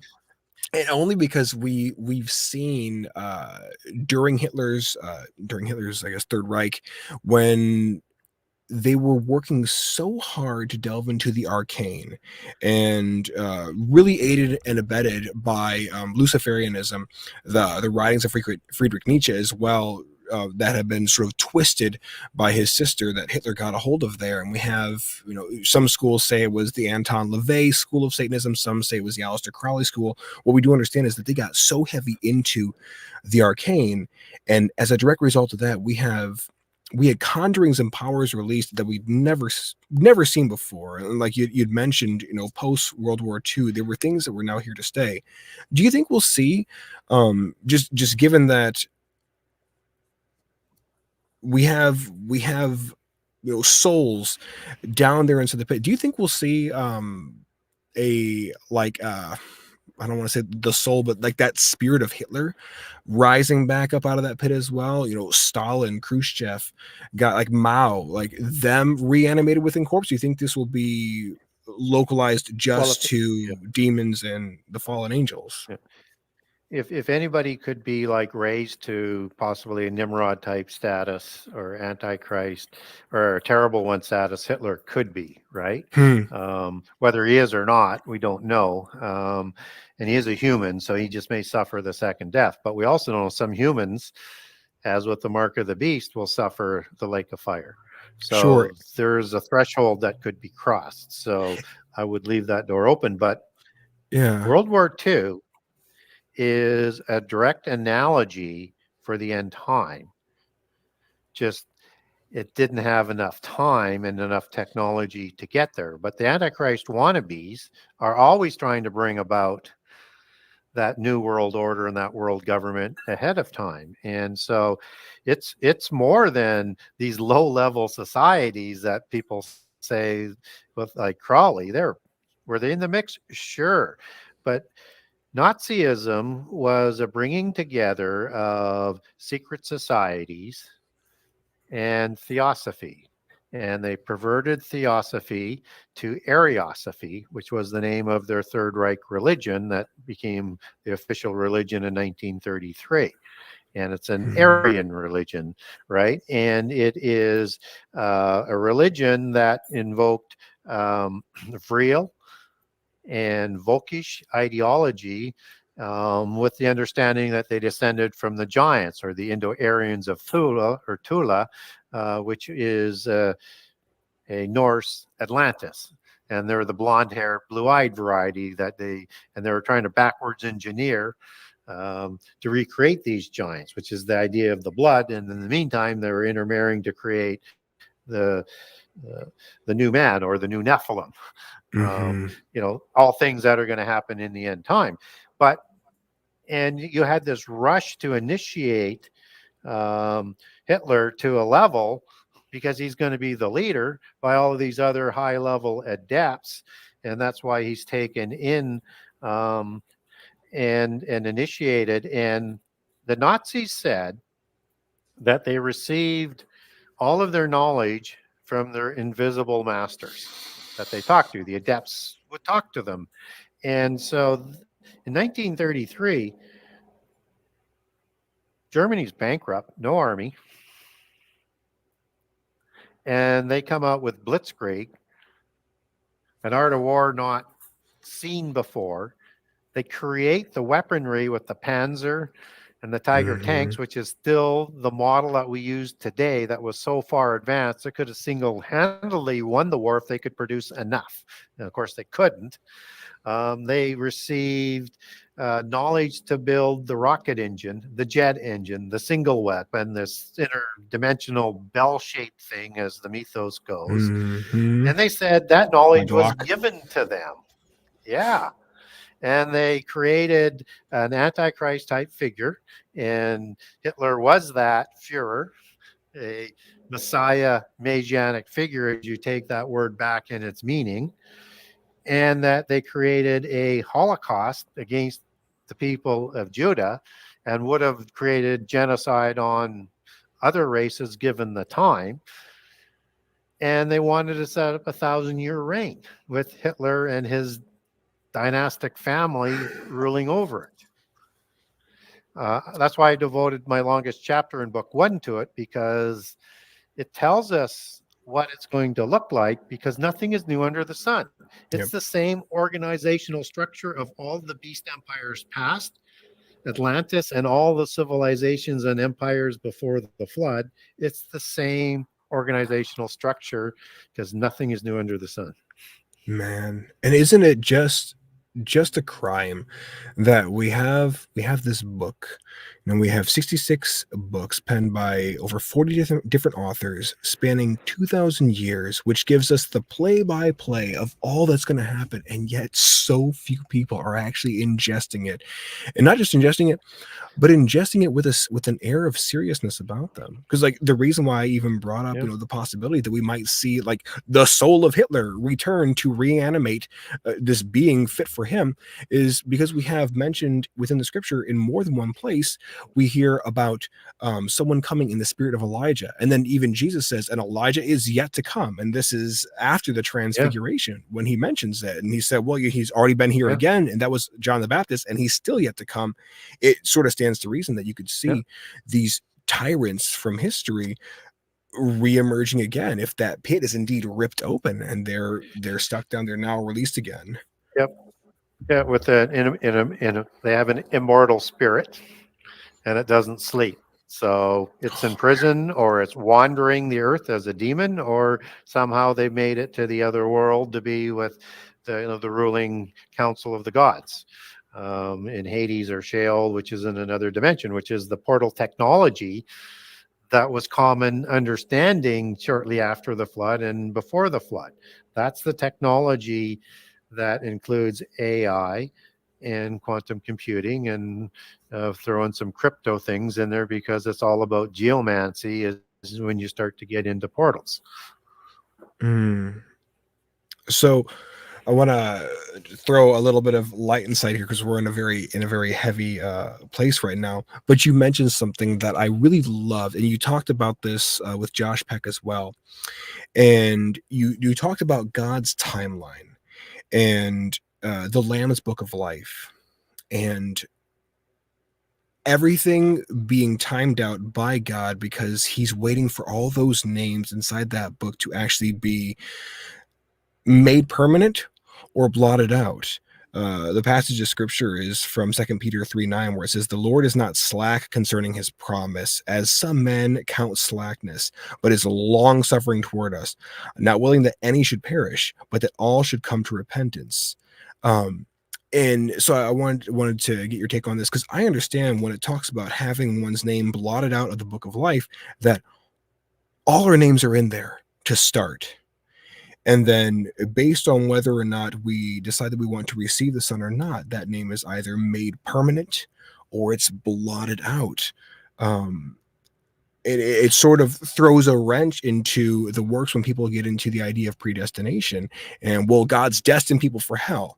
But if we have biblically founded that names are being blotted out of the book of life, then it stands to reason that all of our names start out in there. What are your thoughts?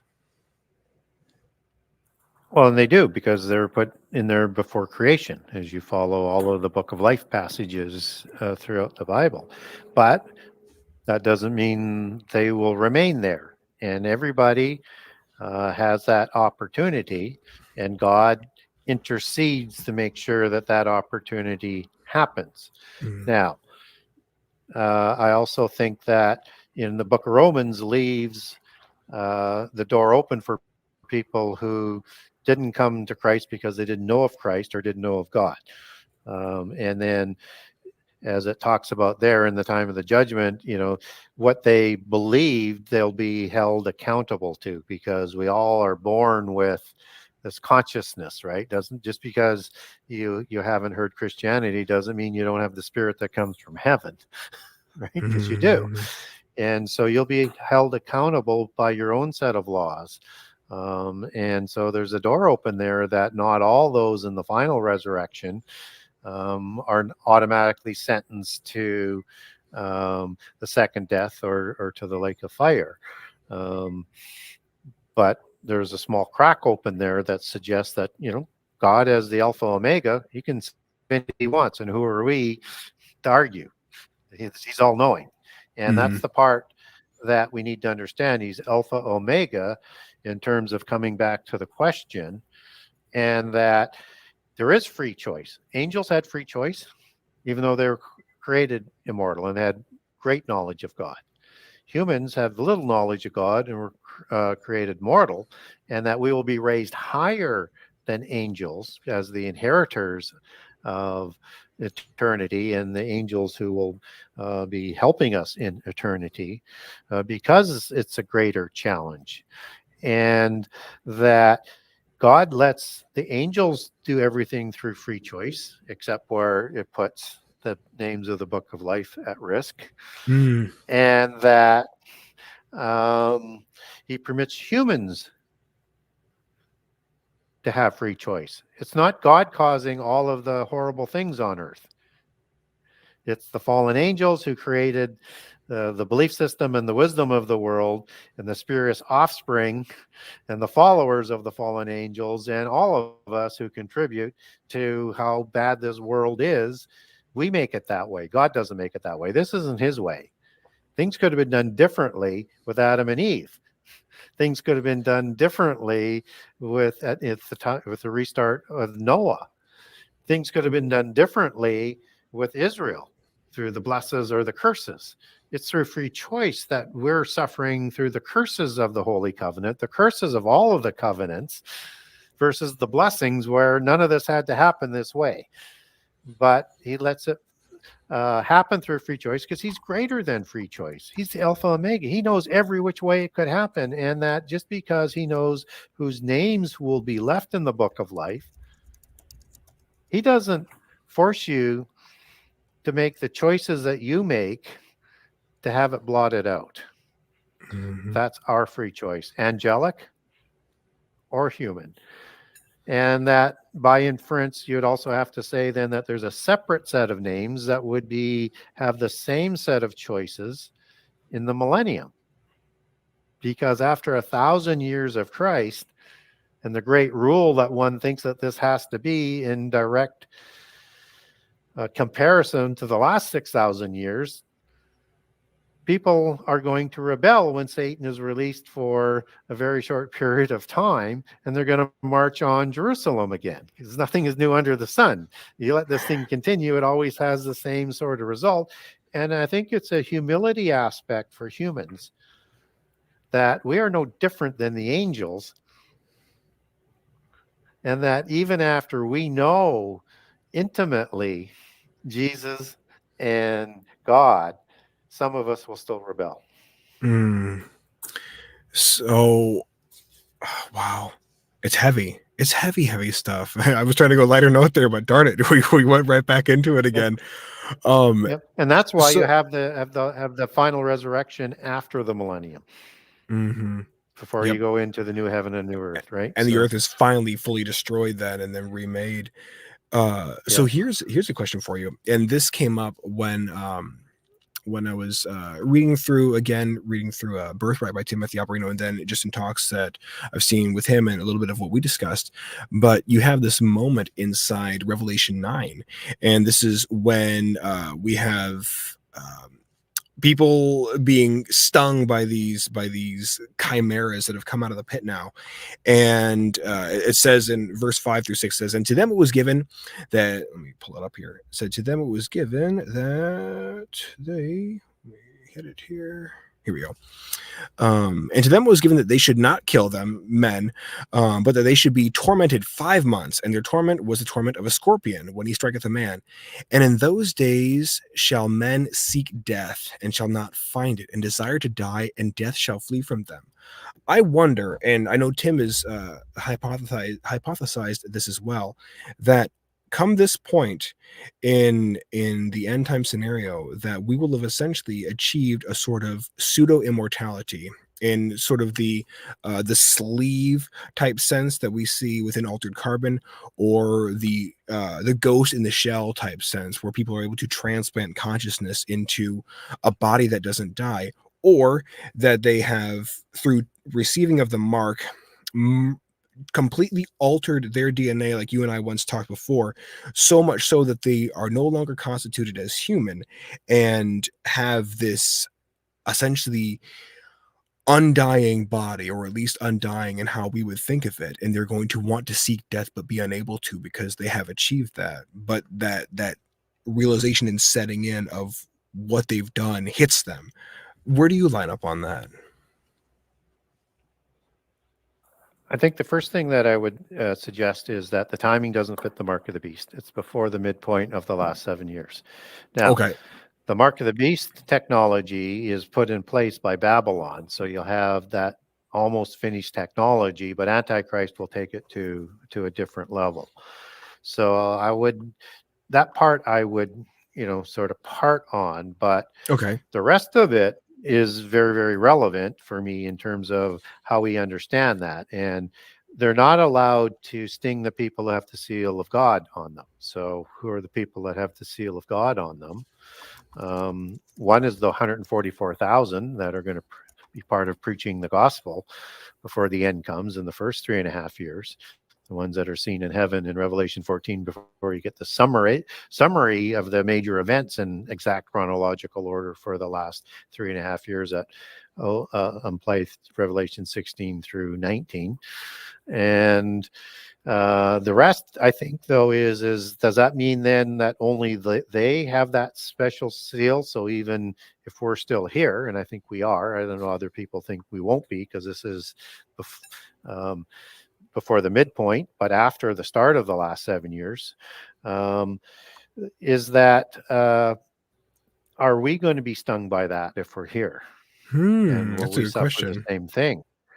But as we read through the New Testament, our faith gives us that seal. So you could, and I walk through, and I'll make that case in book 2, that I think will be protected. But people who have fallen into Babylon, who are persecuting us at this time, um, before the abomination, are the ones that are likely to be stung, but they're not allowed to touch the grass or the earth, and they're different than the Interesting. beings in the army. Now, what are these things? So I think they're degraded watchers, is what I think they are. Hmm. And I'll start with we get these interesting creatures after the flood, and then they kind of disappear, and then we see them in Isaiah 13 with the destruction of Babylon, and then Isaiah 34 the destruction at Armageddon, things like dragons and stuff like that, but particularly the satyrs. Sair, as it is in Hebrew. These are devil Goat goat gods. demons. Yeah. Azazel is degraded to a goat god. He was a seraphim before. These are degraded seraphims. So, what are these scorpion beings that are different than a goat god? But the analogy would be as Satan can be degraded from his great status to Satan's status, and whatever that look is. And seraphim angels can be degraded to satyr, goat god status. Then can other watchers be degraded? And could they be another kind of watcher? And so I think, and I make the case in that they're likely cherubim watchers as degraded. And when we look at the cherubim, these are beings that are, they were used to protect temples, to protect palaces, and to protect the portals to Hades and Sheol from the occult perspective. And that they're also warrior type of destructive, and they're set outside of Eden to protect anybody from going into Eden. And so if we start to look at the types of cherubim that are out there, we get 4 different heads, right? So with the Anunnaki that are shown in the Middle East, you have this eagle head, these wings, and these stout bodies, and they're doing some sort of ritual around some sort of technological tree. Some people call it the tree of life. You have identical reliefs only with human heads. Well, a cherubim has a head of an eagle, has a head of a human, it has a head of a lion, and it has a head of a bull or an ox, depending on how you want to define that. And they would typically take one of those faces when they took a physical form on this earth. So you see those Anunnaki watchers that are described as an eagle-faced or falcon or bird-faced Anunnaki watcher, and a human one that looks a lot like Gilgamesh, which is another thing I start to get into in book 2 as well. And what's interesting about these eagle-faced ones, they're grouped in by some researchers with a group that we would understand, and they're known by different names in different religions around the world. But in the Sumerian religion, they're grouped with different kinds of the Gerdabalu or the Akrabamalu. And what's interesting is that word Akrabamalu is the same word for scorpion in Hebrew, akrab, as the first part. And these are scorpion beings that are coming out of the pit prison. Now, in the polytheist version of prehistory, the parent gods who ruled before the flood versus the offspring gods that rule after the flood, goddesses in the Sumerian tradition, keeping it the same analogy and mythos in Sumeria, creates all sorts of different creatures, including these scorpion beings. That was created to protect themselves from the offspring gods so they wouldn't overthrow them or kill them. And they had the ability to destroy the earth. And I put a description of these Akrabamalu in one column in one of my chapters in book 2, and then the Akrabamalu and the scorpion beings in Revelation 9 in the other column, and they are identical descriptions. Wow. So these are some sort of gods, come from the parent gods, and typically in how they ascribe different orders and ranks and stuff is they're offspring of the parent gods, right? Well, possibly, but we have ranks and orders of different kinds of angels, and so the cherubim and the ophanim and the archangels and the seraphim, they're all in the presence around the throne, and they're all created by God. So I think it's kind of an allegorical interpretation on how these different types of orders show up that don't come from God, to keep them separate from God in that religion. So they're and these linking it back to the cherubim eagle faces, this is the third set of that same set of beings, according to some of the ancient researchers. And I think what we're seeing is these degraded cherubim that come out of the pit prison that are doing this. Far out. But it's a stunning comparison when you get there into the book. Yeah, and you're correct there. I was off by 4 chapters, because you're right. The mark of the beast doesn't show up till Revelation 13. Goodness. So we only have a few minutes left here, and sort of like, I guess, one kind of final thought that I have here is, because we talked about the immortality that is our spirit, how it lives on, and how it sort of is almost like this timeless thing, if indeed we are in existence from before those foundations of the world, where Jesus Christ, he says, I called you from the foundations of the world. I knew you, placed my name upon you, as it were. Actually, I sort of proposed this thought when I was doing a show with Arthur Nix, and it was sort of a thought experiment, in the sense of, if we understand that we were in existence before God said, "Let there be light," if we were in existence before this world was created, in existence before people even finally took their first steps on earth, then we have this relationship with Jesus Christ. We have this understanding. When he says, "I knew you," I looked up that word, and in the Greek, it is to know by experience, to have an experiential understanding of whoever is being known. So we have this pre-existing relationship, and it makes me wonder if back before creation, if we have this relationship, and he pulls us aside individually, one at a time, and says, "Hey, just so you know, I've got to send you on down to this planet that I'm creating. I've got to send you into this world, and you're not going to have any recollection of me. You're not going to remember any of this. You're not going to have any prior knowledge whatsoever. You're going to be there, and I'm going to present you with the opportunity to choose me or to not choose me. And you'll have however much time as you're allotted on that earth to make that decision. And I really hope you choose me, but it's your free will choice." What happens at, say we have that prior knowledge, and then suddenly, we all come to the end of our life, as everybody does, and then all of the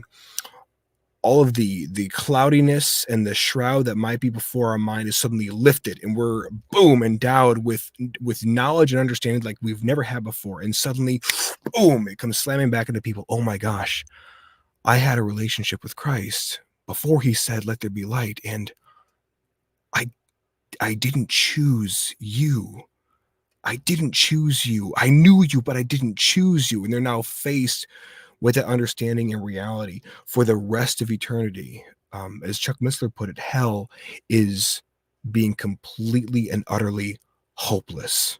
No hope whatsoever. But to then sit with that pain and that understanding of, wow, I knew you, but I didn't make that choice.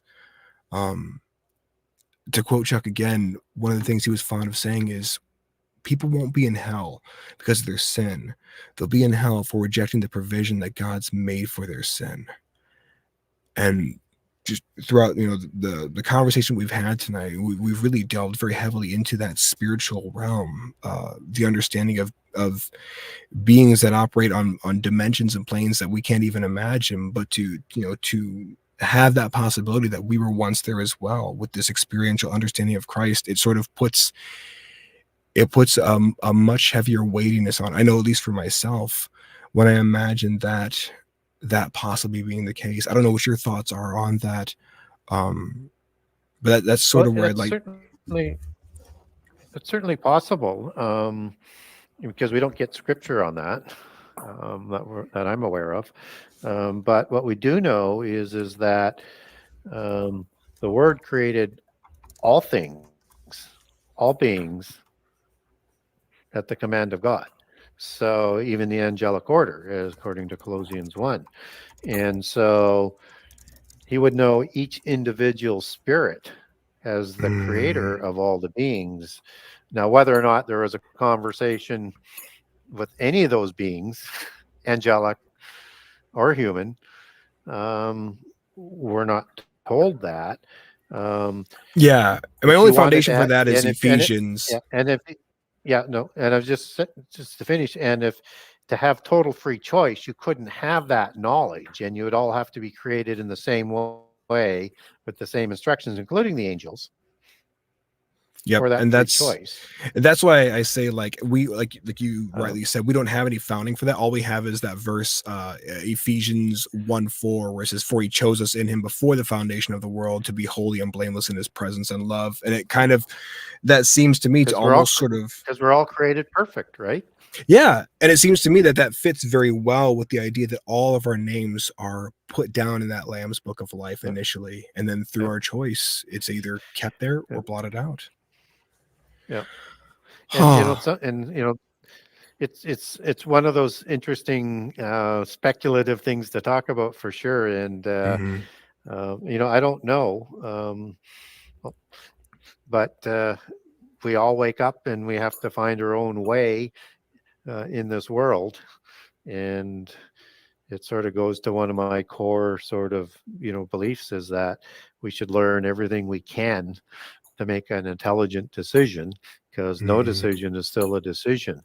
And whether I go on a lot of shows and I'll tell, because I do a lot of shows that aren't Christian, I say, I'm not here to convert anybody. I'm here to give you information, because everybody needs to search this out, whether you choose to become a Buddhist, to become atheist.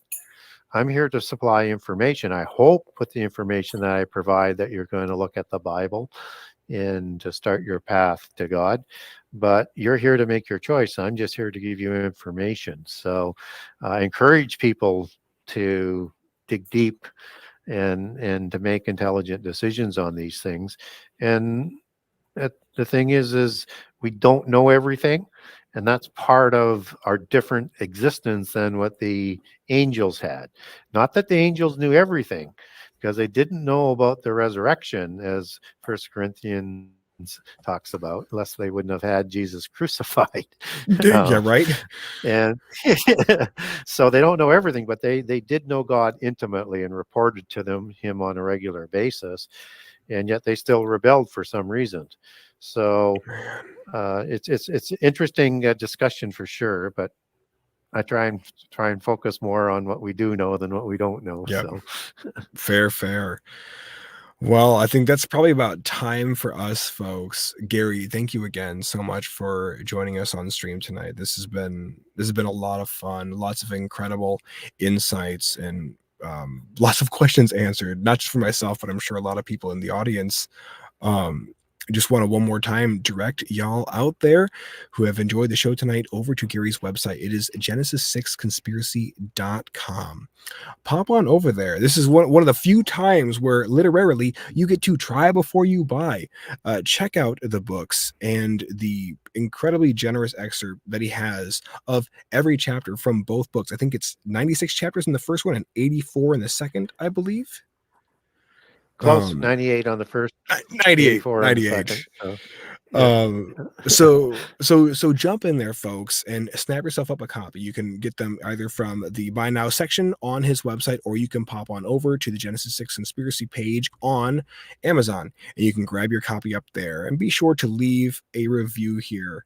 Um, it's I want to see this get into as many hands as possible, because it really, really is very, very beneficial just for the endnote section in both of these books alone. I mean, it's very, very sizable. So you're able to do as Gary described in the very beginning, the forward of the second book here, and that's to take your duty as a Berean seriously and search these things out on your own. For anybody who likes the work that I do and feels so inclined, I'd encourage you to consider donating to my locals page. Donors all get exclusive PDF access to printouts of all my research papers that I do. Right now, I'm still in the middle of my Nephilim series. I'm a little under halfway through detailing each of the tribes, and then I'll be following that up with a very detailed run through of every biblical battle and war, and showing you where all the connections are. And your support is greatly appreciated. You'll find all the links for both Gary and myself in the description box down below. Gary, is there anything that you'd like to plug at this time? Any upcoming speaking engagements? Nothing firm for speaking engagements. I had 4 offers in June, but June's a month I can't do conferences in every year. So I was working on a couple for October.